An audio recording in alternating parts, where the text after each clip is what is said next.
Hi, today I want to talk to you about edging. Now, edging is a relatively simple approach we use in the landscape to help keep weeds and grasses from creeping into our planting beds. It also serves the purpose of preventing erosion from the loose soils that we have and the mulches that we use in the beds from washing out into other areas during heavy rains. In addition, it has a nice aesthetic appeal by having a nice, clean, crisp, well-maintained appearance that looks nice in the landscape.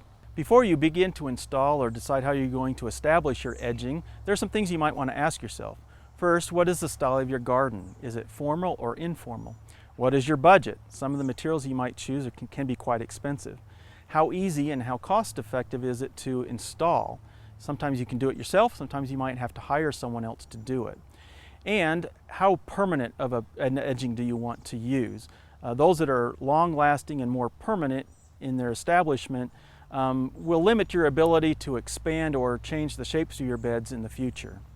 Now, you can approach this in relatively three different ways. There's a physical approach or method, mechanical and or chemical. And oftentimes we use a combination of these things to help maintain our edging. The first thing I want to start with though is the mechanical approach.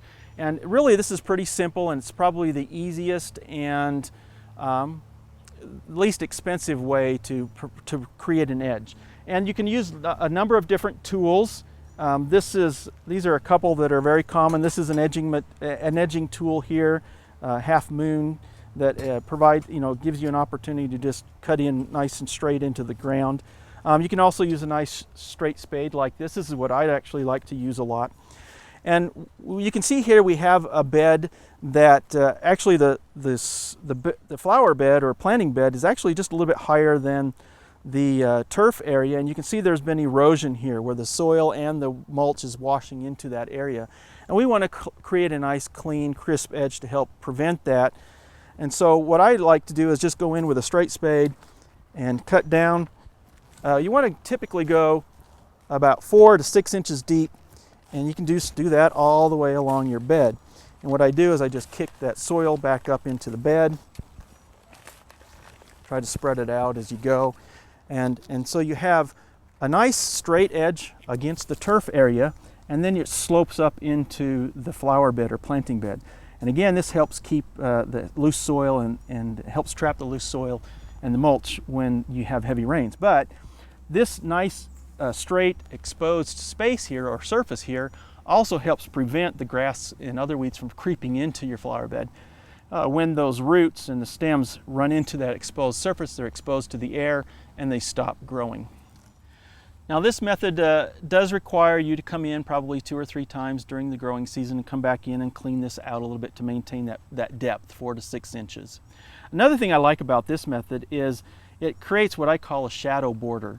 And when the light hits it just right, it casts a shadow and it again accentuates that nice, clean, crisp edge.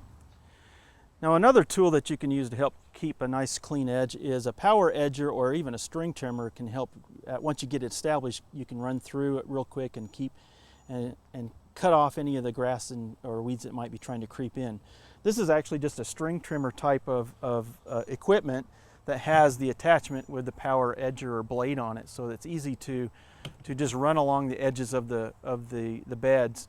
And even if you're using a physical barrier, this can also be used sometimes with that to help, again, provide that nice clean look every few weeks during the growing season. Now, in terms of physical barriers, there's all kinds of materials that we can use. And again, depending on what you choose, we'll give you an informal, formal look, and may or may not be very expensive. So one of the most common and least expensive probably is the plastic or polyvinyl edging material. And you can see this is just a nice big roll. There's about 60 feet here. It does require that you dig a trench deep enough to go ahead and install it. It will last actually for quite a long time. It's more flimsy, so it's a little bit more difficult to work with, and sometimes it's difficult to get a nice straight clean edge with it. When it's cold outside, the temperatures are cold, then it's even more difficult to work with this and roll it out and get it to lay out the way you want it to. But working with it on a nice hot day like today, it actually works pretty well. Another common material found in the landscapes is this the metal edging. And this is just a short little piece here, but it comes often in 10-foot lengths, and you can actually get rolls of it as well. And this is going to be a lot more permanent. It's very durable. It takes a lot of good beating. And again, you have to cut a trench to install it. If it's a small area, you can maybe even be able, and the soil's soft enough, you may even be able to just tap it and pound it down in. But then it has stakes that you use to help secure it. And you can bend this. You can actually bend. You can use tools to bend it so you get a nice 90-degree angle if necessary. So this is actually a pretty nice piece of material, but it is a little bit more expensive than some of the others. Now you can also use bricks and pavers. These also work very well. You can put them in loosely, just lay them along the edge of your bed. You can stand them on their sides, on their ends, or even tilt them so that you get different effects. If you want it to be a little bit more long-lasting, you might want to set it in mortar. If you just put it in loosely, it has the tendency to get kicked out or bumped with equipment and become loose, and you have to go back in and install it.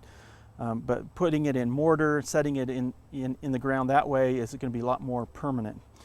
You can also use several different types of rocks and stones. There's cut stone, there's just natural stone. You can stack it. You can, again, just lay it down loosely, or you can set it in mortar. You can stand them up on their edges as well. You can stack them. So there's lots of different ways to use them, and lots of different types of stone material that you can use. Now another one that's really kind of nice, it's a little more expensive, has more of a formal look, is actually concrete curbing or cement curbing. And actually there are companies out there that will come in and install that for you. They have nice machines that can come in and do it really quickly. You can get different forms and shapes of that. It's long lasting, more permanent. So, you know, again, think about if you're thinking about doing future expansion or reshaping the beds, you probably wouldn't want to use that type of material. Now there are also several wood products available. Treated lumber, landscape timber, and railroad ties are very commonly used, and they will last for many, many years, but eventually they do rot. Now the final method is chemical control. Products like Roundup, Cleanup, and others contain glyphosate, and this works great at keeping the grasses and the weeds out of your flower beds and along the edges. Now, keeping your landscapes nice and tidy throughout the growing season is one of our biggest challenges, but by using one or combination of these methods, encroaching weeds and grasses are more effectively managed.